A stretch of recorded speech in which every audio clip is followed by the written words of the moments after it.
आजारी पडतो की काय, माझं असं होतंय की काय, माझं तसं होतंय की काय, ह्या विचार ज्यावेळेस आपल्या मनामध्ये येतात तर देवाचं वचन सांगतं त्या विचाराप्रमाणे गोष्टी आपल्या जीवनामध्ये घडायला लागतात. हालेलुया.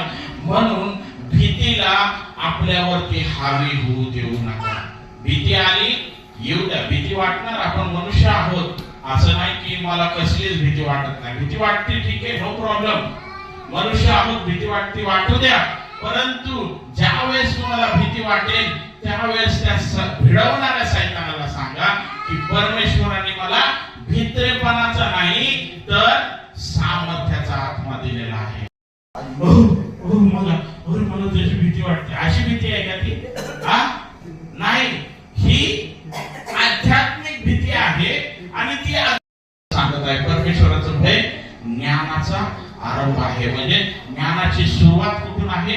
देवाचं भय ज्यावेळेस येतं त्यावेळेस तुमच्या ज्ञानाची सुरुवात होऊ लागते किंवा तुम्ही ज्ञानामध्ये अधिक आणि अधिक वाढू लागता. जर देवाचं भय बाळगणार आहात तर परमेश्वर तुम्हाला ज्ञानी व्यक्ती करणार आहे.